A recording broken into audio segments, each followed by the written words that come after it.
Salam. Hər gün istifadə etdiyimiz smartfonların, kompüterlərin, demək olar ki, bütün cihazların içində gizlənən kiçik, amma olduqca vacib bir komponent var. Bəli, bugün biz elektronika dövrələrin o gizli qəhrəmanlarından, kondensatorlardan danışacağıq. Heç düşünmüsünüzmü? Məsələn, kameranızın flaşı necə olur ki, bir göz qırpımında o qədər güclü işıq saça bilir? Yaxud da klaviaturada bir hərfi basan kimi o dərhal ekranda peyda olur. Bütün bu ani reaksiyaların arxasında əslində eyni texnologiya dayanır. Və bax, bütün bu sualların cavabı bir sözdə gizlidir: kondensator. Yaxşı, gəlin elə birinci sualdan başlayaq. Kondensator nədir?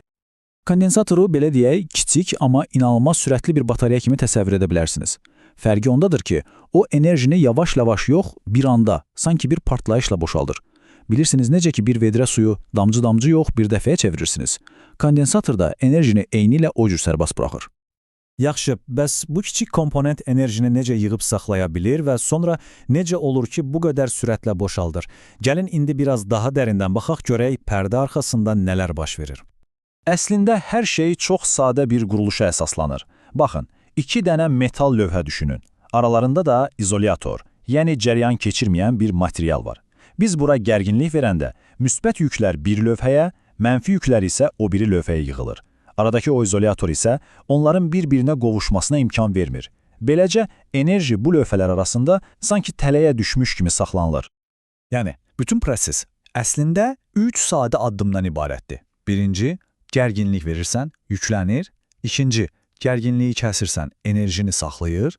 Və üçüncü, lazım olan anda, məsələn, kamera düyməsini bastığınız anda bütün o yığılan enerjini bir göz qırpımında sərbəst buraxır. Bu dövr daim təkrarlanır.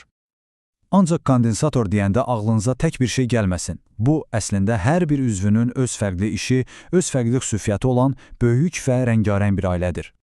Sadəcə bir baxın bu müxtəlifliyə. Barmaq ucundan da kiçik keramika disklərdən tutmuş, içki qutusu boyda olan güclü silindirlərə qədər hər birinin elektronika dünyasında öz yeri, öz rolu var.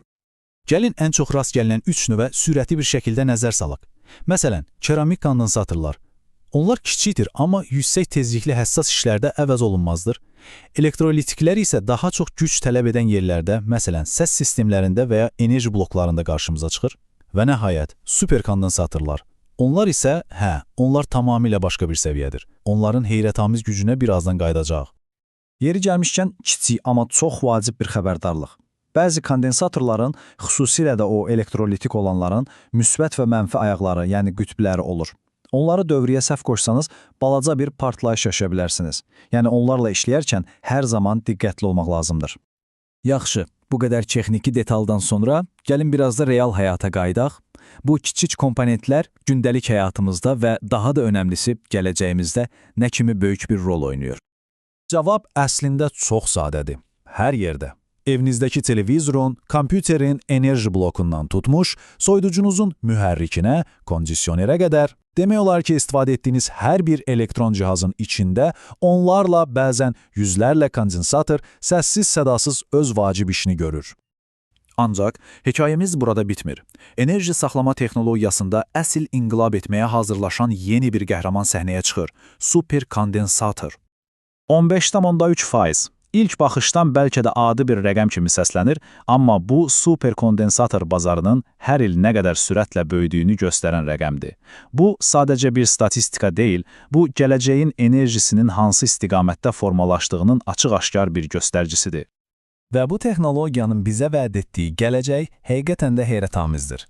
Elektrikli avtomobillərin əyləcə basanda itən enerjini geri qazanması, külək və günəş enerjisinin daha stabil saxlanılması, hətta gələcəyin elektrikli təyyarələri, bütün bu böyük layihələrin mərkəzində məhz superkondensatorlar dayanır. Baxın, bu sitat məncə hər şeyi çox gözəl izah edir. Superkondensatorlar nə tam batareyadır, nə də adi kondensator. Onlar batareyaların uzun müddətli enerji saxlama qabiliyyəti ilə kondensatorların ani güc partlayışı arasındakı o boşluğu doldurur. Yəni hər ikisinin ən yaxşı xüsusiyyətlərini özündə birləşdirir. Beləliklə, qarşımızda çox maraqlı bir sual dayanır. Gələcəkdə enerjini batareyalarda mı saxlayacaq, yoxsa superkondensatorlarda mı? Bəlkə də cavab heç birində deyil. Hər ikisinin birlikdə işlədiyi yeni sistemlərdədir. Bu texnoloji yarışın nəticəsini isə zaman göstərəcək. Dinlədiyiniz üçün təşəkkürlər.